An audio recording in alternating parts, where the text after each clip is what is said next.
Buenas tardes y bienvenidos a Mexelex. Estamos aquí en el pueblo de Cherán, en la región Purépecha, aquí de Michoacán, donde el 15 de abril de 2011 sucedió algo muy singular que convirtió a este pueblo en un símbolo nacional. Este es un pueblo que había sido, como tantos, oprimido por este cóctel tóxico de este gobierno corrupto, policía comprada, vendida, y los intereses del narcotráfico en contubernio con los intereses que talaban los bosques aquí afuera del pueblo. El 15 de abril están pasando camionetas aquí por el pueblo decide, pues, hasta aquí. Paran las camionetas, detienen a estos intereses, a estos criminales, y ya esto empieza un proceso que ya lleva 7 años de autogobierno, donde corrieron al presidente municipal, las policías corruptas de antes, y ya se gobiernan en base a un consejo municipal, usos y costumbres, que tiene que ver claramente con la tradición indígena purépecha que está aquí. De hecho, justo ese domingo va a haber elecciones para el consejo.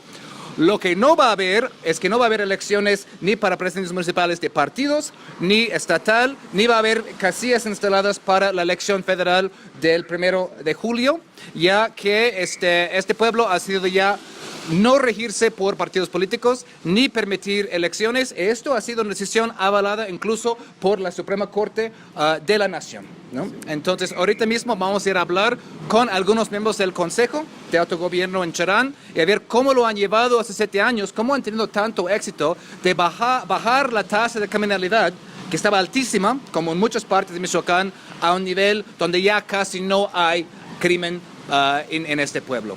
Pero antes de eso, estoy aquí con el poeta y periodista Caliche Caroma, que nos va a platicar un poco acerca de este mural que acabamos de ver. Sí, Kurt, mira, este mural representa lo que son las guardias comunitarias en esta labor de permanecer despiertos durante la noche. Claro. Integran varios elementos tradicionales y no tradicionales. Por ejemplo, tenemos esta capa, especie de jorongo hecho de palma que los protege del agua. Sí. Está con los elementos de las botas militares, el pantalón con camuflaje, sí. Pero tenemos un asadón, en vez de que haya un rifle o que haya un machete, hay un asadón. Y hay un pequeño guaje en donde se guarda la bebida espirituosa de la preferencia del comunitario en turno. Pero lo interesante de esta figura antropomorfizada es que la cabeza es de un tecolote. Sí. El tecolote pues no duerme.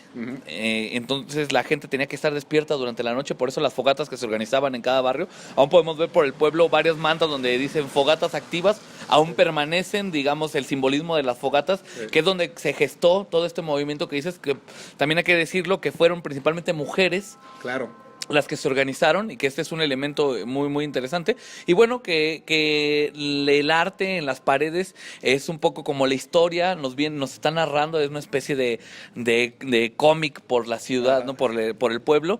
Y esto es uno de los más representativos. La gente que venga a visitarlos pues se dará cuenta que hay diferentes episodios de esta lucha.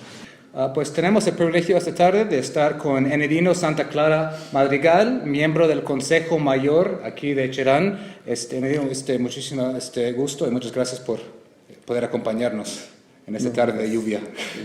Gracias pues, por visitarnos. Nosotros también pues agradecemos el que pues, nos visiten. Podemos tal vez empezar con, para poner el contexto, ¿no? Tal vez para los que no están al tanto, tal vez de otros países, de lo que pasó aquí en Cherán. ¿Qué es lo que ustedes padecían antes de 2011? ¿Qué es lo que provocó el levantamiento de 2011? Usted mencionaba antes de la entrevista que pasaba malhechores ahí en camionetas, había el asunto de los bosques. ¿Cuál fue la situación que ustedes tenían que vivir que condujo a este gran cambio en el pueblo? Bueno, son temas muy importantes que podemos nosotros mencionar porque lo vivimos en carne propia. Antes del 2011, 2010, 9, 8, 2008, de ahí para acá empezamos nosotros a ver cómo la misma comunidad se había dividido gracias a los partidos políticos que venían influyendo en la comunidad, porque esa es una de las desventajas más grandes con la llegada de los partidos políticos, porque no hacen otra cosa más que dividir a la gente. Entonces nosotros así veníamos caminando.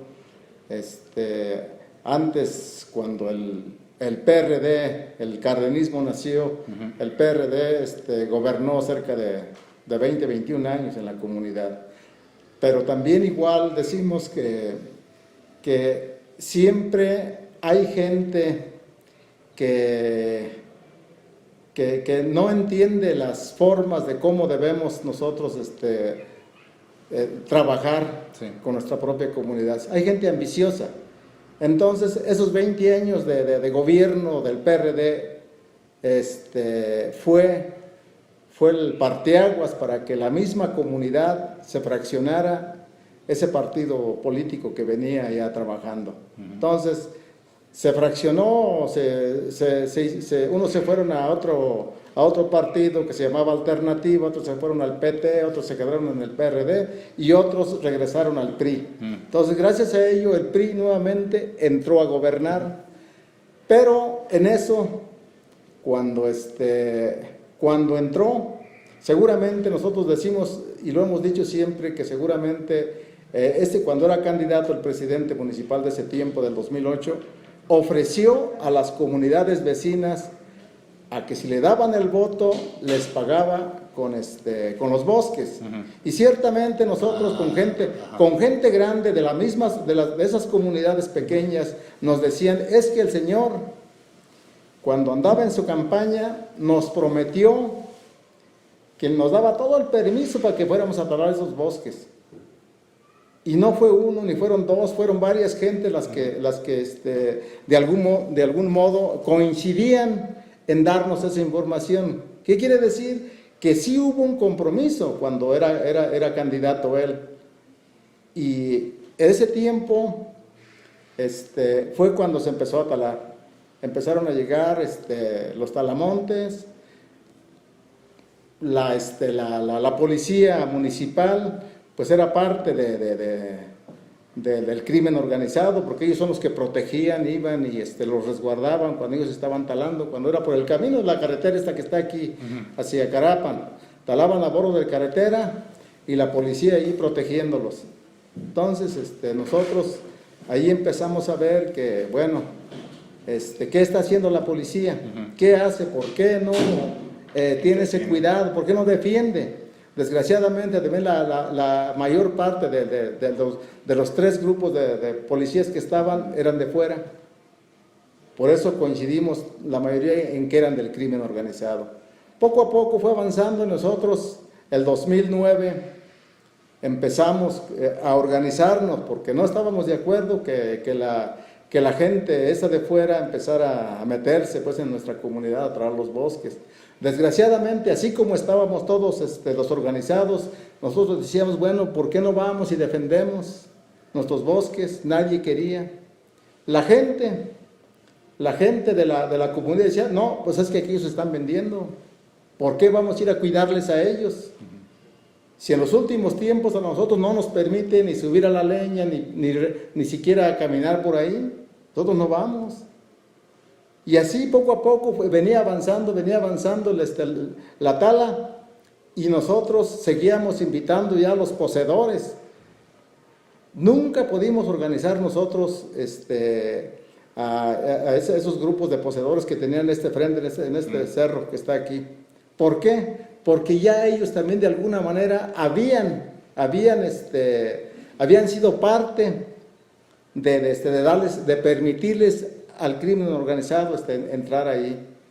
¿Con qué razones? Razones hay muchísimas, como para que eran amenazados, eran pues qué sé yo, golpeados ahí en el bosque, no decían nada, les daba miedo hablar, a tal grado que nosotros nos organizamos, el 2010 nos organizamos, un grupo de comuneros nos organizamos, pusimos otro grupo del Comisariado de Bienes Comunales. No era legal, sí lo entendemos, no era legal porque el otro ya estaba, pero también ellos son los que cobraban la cuota.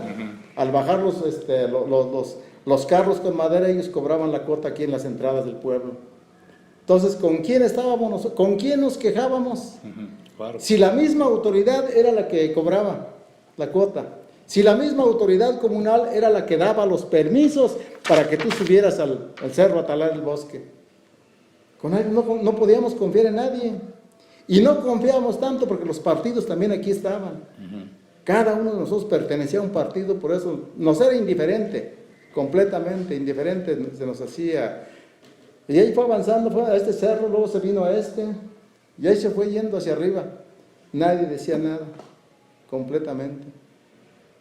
En el momento en que nosotros llegamos a cerrar ya la vigilancia, fue cuando ya llegaba a un ojo de agua que se llama la Cofradía. Estaban taladas esa agua que nos dota a nosotros, a la comunidad. Ahí fue donde las mujeres ya se pusieron en guardia, se pusieron pues en defensa, pero no fue una forma de organización. Y yo lo digo porque yo estuve presente. Esas señoras iban a misa, algunas iban a misa, otras iban al molino, porque aquí se acostumbra a las mujeres levantarse temprano para hacer las tortillas, ¿no? Entonces, y andaba un grupo de jóvenes trasnochados, casualmente por esa capilla del Calvario. Entonces, venía una pareja de señoras caminando rumbo a la capilla, cuando bajaron los carros y a una de ellas se la quiso antelevar. Entonces la otra señora reaccionó en ese momento y empezó a levantar piedras y empezó a tirarles. Cuando los jóvenes empezaron a ver que estaban agrediendo a las señoras, ellos también inmediatamente se integraron y empezaron a apedrear a los talamontes. Entonces ahí fue donde empezó por la trifulca, como quien dice, ¿no? Ahí fue el enfrentamiento con los talamontes. No fue premeditado, eso fue... Completamente nada, completamente fue espontáneo, sin haber planeado nada. Y esto desencadenó el proceso de formar su autogobierno. De ahí, pues, decidieron ya no presidencia municipal, ya no policías corruptos, ya no partidos políticos. ¿Cómo se desenvolvió todo eso a partir de este momento?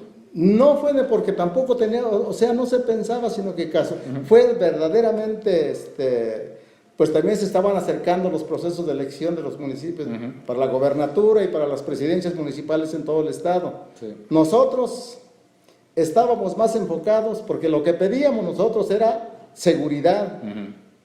Eso era lo que pedíamos nosotros. Pedíamos justicia para aquellos que ya habían desaparecido. En ningún momento pensamos nosotros en volver a regresar a esta forma de gobierno. Nunca. Entonces, ¿cómo evolucionó eso? Entonces vino evolucionando porque nosotros fuimos a las oficinas de los partidos políticos aquí en la comunidad. No nos hicieron caso. Fuimos a los partidos políticos estatales, igual hicieron oídos sordos, no nos escucharon. Fuimos al Congreso local, a la Cámara de Diputados, igual. No hicieron caso completamente, nada de nuestras peticiones con el propio gobernador. ¿Dónde más nos quejamos? ¿A dónde más vamos? Decíamos nosotros, si cada uno de estas autoridades representan a un partido político, ¿y por qué no nos hacen caso a nosotros? Incluso cuando estaba como presidente de la República, este señor Calderón, Felipe Calderón, también allá fuimos nosotros. Allí estuvimos, platicamos con él en Los Pinos. No nos hizo caso.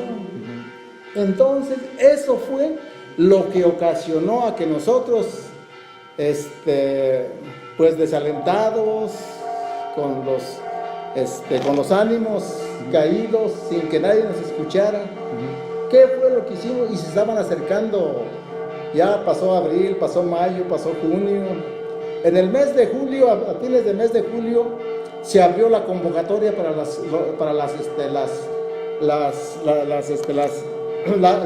el registro de precandidatos. Y nosotros nos preguntábamos, ¿y nosotros qué hacemos? Pues nosotros lo que queríamos era primero la seguridad. Eso era lo que pedíamos. Entonces, no nos interesaba ni quién quisiera quedarse al frente del municipio. Y no así, sino que ya pasó todo agosto. El 31 de agosto, recuerdo bien, se cerraba la convocatoria para el registro de planillas. A los pocos días se abre una prórroga y dice, no, el 17 de septiembre es el último día para registrar planillas. Nosotros, sin poder, pues, decidir quién, ¿no? Porque ¿quién le entraba? Entonces, pues, nos reunimos nuevamente por fogatas, asambleas, empezamos a hacer las asambleas de barrios, porque estábamos en las fogatas. ¿Eso de las fogatas existían antes de 2011 o esto fue algo que surgió? No, fue espontáneo. Fue espontáneo. Lo de las fogatas fue espontáneo. Porque ya antes, desde los hogares, era donde uno platicaba en su casa, toda la familia, esa era una de las esencias principales de lo de la fogata. Pero en ese entonces, el 2011, el 15 de abril de 2011, nosotros, para protegernos del frío en la noche, pues se abrió la primera, se prendió la primera fogata ahí en el Calvario. Con las amenazas del crimen organizado, con las amenazas del gobierno, con las amenazas de la gente que teníamos adentro nosotros en la comunidad, tuvimos que preparar otras fogatas en esa pequeña área donde está el Calvario, en los 4 puntos. Y a partir de ahí, simultáneamente se fue extendiendo en cada una de las bocacalles, sin que nadie les dijera nada, vamos a organizarnos. No, poco a poco empezaron porque el primer día andaba el helicóptero, pues, con los rescatistas, pues casi de película, bueno, querían rescatar a los talamontes que teníamos ahí nosotros. Nunca dijimos que los teníamos secuestrados, sino siempre lo mencionamos como huéspedes. Fueron nuestros huéspedes esos cinco talamontes que estuvieron ahí. Pero el gobierno andaba con los helicópteros arriba queriéndolos rescatar. Entonces, esa fue una de los grandes logros de nosotros, donde cada uno de nosotros, y ahí se dijo públicamente en el Calvario, donde renunciábamos a los partidos políticos de cuales fuera. Muchos dijeron ahí, bueno, nos conocíamos a qué partido militaba uno. Y todos, como en un acto simbólico, en un acto simbólico se dijo, renunciaban a sus militancias. Porque había de la religión de diferentes congregaciones también, porque todos ellos se integraron. Aquí no hubo credo ni diferencias con ninguno de ellos. Los partidos políticos dijeron, no, fuera partidos políticos, a partir de este momento vamos organizándonos de otro modo. Tenemos nuestros antecedentes de cómo se gobernaba anteriormente con nuestros antepasados, pero la función era de un solo año. Entonces ahí empezamos a mover, empezamos a investigar, nosotros con la gente mayor, y decíamos, no, es que así es como se organizaba anteriormente. 3 elementos, 1 elemento, 2 elementos por barrio. Las gentes más importantes de la comunidad tenían que tener sus cualidades. Una persona trabajadora, una persona que siempre ha hecho faena, siempre ha apoyado a sus semejantes, una persona que respetuosa, con pues una moral pues también buena, ¿no? Entonces esas son las calificaciones que se le daba a cada una de las personas que llegaban aquí a la autoridad. Entonces a partir de ahí nosotros también empezamos a resurgir esos valores que tenían nuestros antepasados. Entonces a partir de ahí, ¿quién nos va a representar? Bueno, vamos a organizarnos, pero igual nos topamos nuevamente con que nadie quería estar al frente. Duramos cerca del año autosecuestrados aquí porque no podíamos salir. el crimen organizado andaba rondando por aquí nada más. Pero afortunadamente, nuestras barricadas siempre fue nutrida. Hoy pues ya tenemos algo que nos protege, pero en aquel tiempo nada más eran puras piedras y palos que teníamos ahí. Eso era lo que nos protegía y afortunadamente la gente, toda la gente participó. ¿Qué es lo que detenía el crimen organizado en este momento? El miedo de si entraran, pues no iban a poder volver a salir. Es decir, ¿cómo se protegían en este momento sin la ronda comunitaria, sin la organización que tienen actualmente? Bueno, aquí siempre hubo una ronda tradicional, le llamábamos. Okay. La ronda tradicional era la que salía por las noches. Entonces, a partir de ese, bueno, aquí tenemos una ronda tradicional, ¿por qué no nos organizamos de la misma manera? Okay. Y empezamos a formar la ronda en cada uno de los barrios. Y ahí empezamos a circular. Solamente cada barrio se protegía con su ronda. Okay, yeah. Entonces, a partir de ahí, pues se vino... No es una posición permanente. Exactamente, sí. Entonces, ya nos venimos posicionando en ese sentido hasta llegar a lograr en la actualidad una ronda que siempre hemos dicho que no tuvimos la necesidad, lo dijo el doctor Mireles Cherán, no tuvo que mandar a Irak o Irán allá al desierto a capacitarse. No se gastaron los millones de dólares para capacitación. Nosotros tenemos una ronda comunitaria bien disciplinada, con un adiestramiento, pues yo creo que mejor que tiene Trump allá en Estados Unidos. Sí, seguro. Entonces, aquí nuestra gente que está integrando la ronda comunitaria tiene un adiestramiento, una disciplina, pero no estamos también fuera de lo legal. No, sí. No estamos fuera de lo legal porque cada uno de ellos pues presenta su examen de confianza, tiene su certificación en el Estado. Lo único que no tenemos es que estarnos integrando al mando único. ¿Y cuál fue la reacción de los partidos políticos, del expresidente municipal? Es decir, ha de haber habido como que presiones de varios lados ahí contra ustedes, ¿no? Los expresidentes municipales, los partidos que quieran volver a entrar, es decir, tienen como que varios flancos que cubrir, ¿no? En ese momento nadie dijo nada. En ese momento toda la gente se unió, los expresidentes o de alguna manera los que estuvieron, toda la comunidad. Toda la comunidad, excepto pues los presidentes de los comités de los partidos políticos, porque ellos a la larga abrían un ratito, pero nunca se atrevieron a abrir nuevamente y siempre han estado, siguen ahí. ¿Por qué? Porque ellos están recibiendo mensualmente, están recibiendo un apoyo económico. Pues siguen estando. Ellos siguen estando, pero ya no hacen ruido. Ya lo que hacen es pues irse fuera de la comunidad. Ahí está un muchacho ahorita que lo traen ahí como candidato a una diputación, un chico como de 20, 21 años de edad, pero aquí en la comunidad pues nomás no entran. No entran y estamos nosotros pues checando a cada momento la gente, los vecinos, donde están las oficinas. Dicen, la oficina está abierta, la acaban de abrir y ahí va la gente a cerrarla. O sea que seguimos todavía, por eso hasta el momento no hay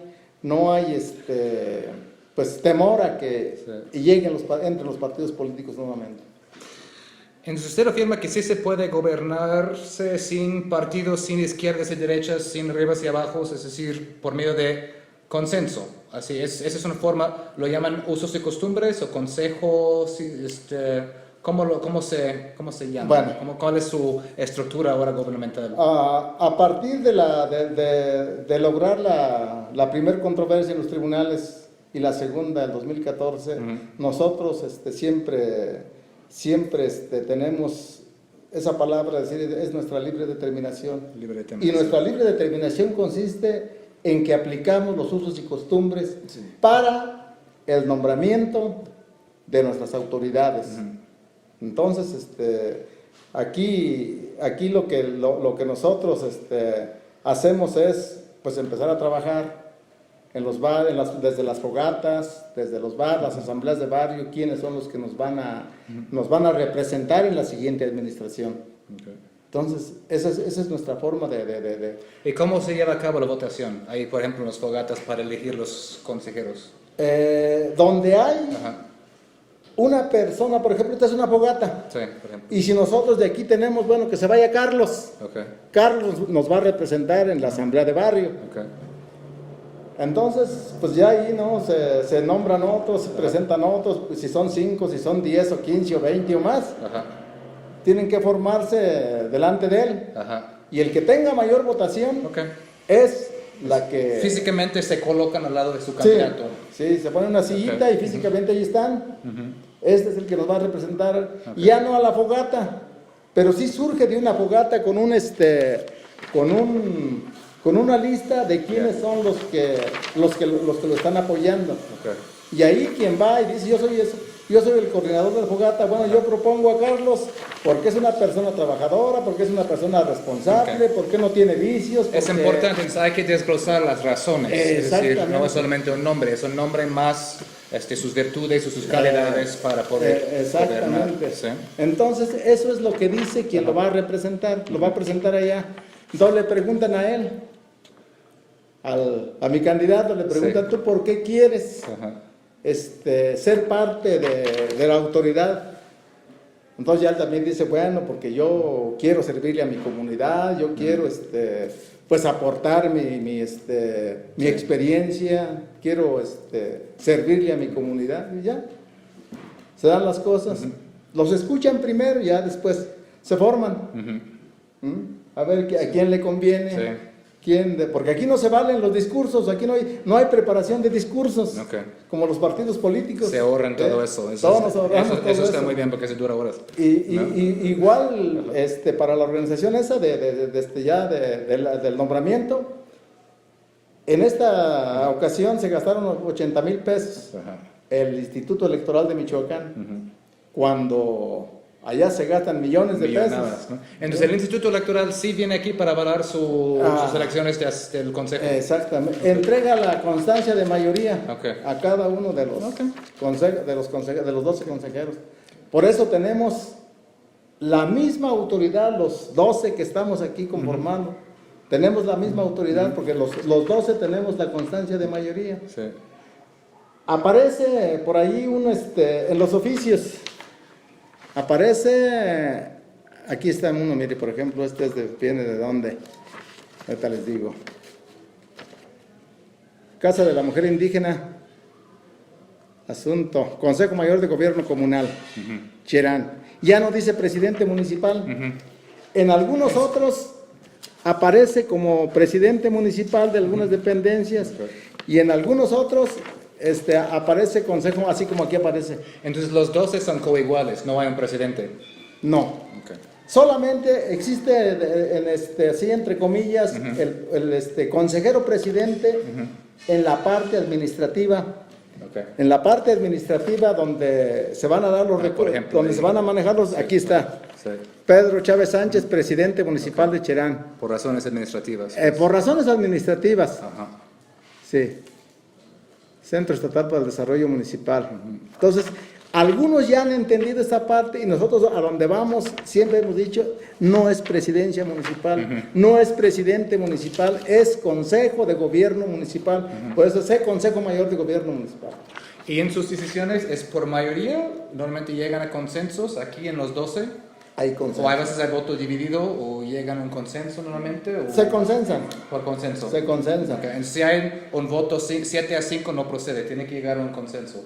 Primero se hace consenso porque también aquí, primero se discute, ¿no? Y yo creo que eso es lo más importante que vemos nosotros, esa dinámica de discutir primero, antes de tomar la decisión, Claro. ¿verdad? ¿Qué conviene, qué no conviene? ¿Verdad? Sí.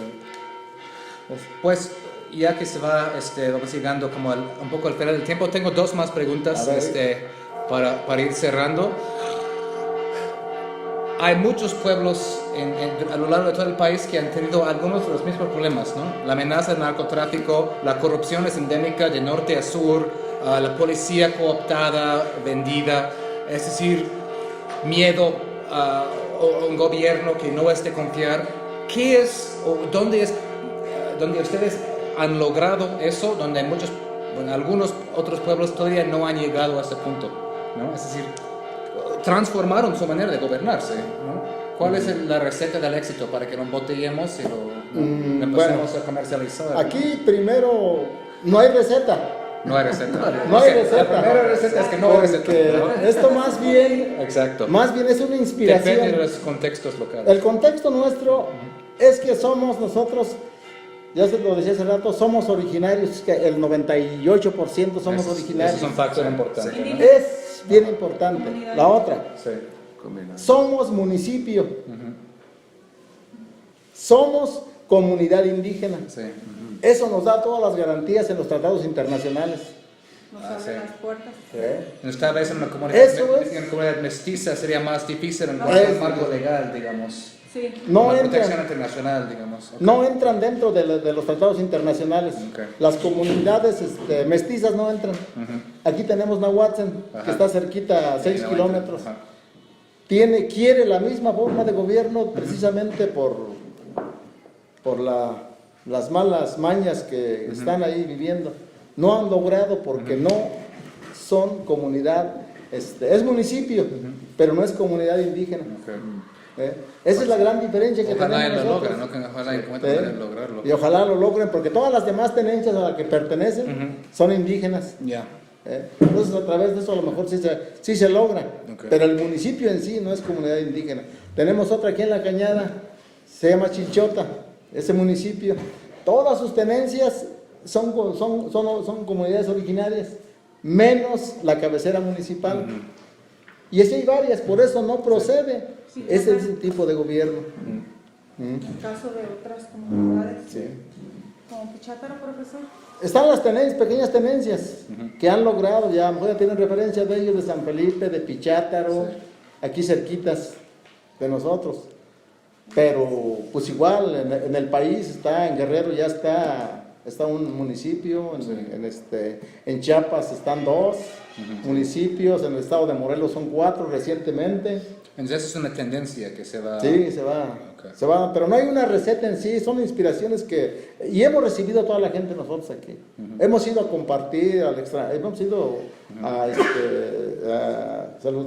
a Los Ángeles, a Las Vegas, a Chicago, acá a Norte Carolina, hemos andado donde nos invitan a compartir, a las universidades sobre todo. Sí.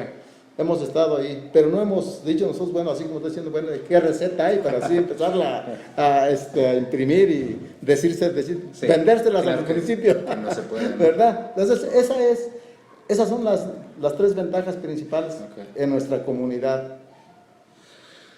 Porque es interesante que nosotros venimos de Oaxaca y en Oaxaca en 2006 se intentó hacer algo no solamente a nivel pueblo, sino a nivel ciudad, ¿no? Que es muy más complicado porque no es totalmente indígena, hay una comunidad muy mixta y funcionó durante algunos meses a través del APO, pero luego llegó la Policía Federal y aplastó todo, ¿no? Es decir, más complicado, ¿no?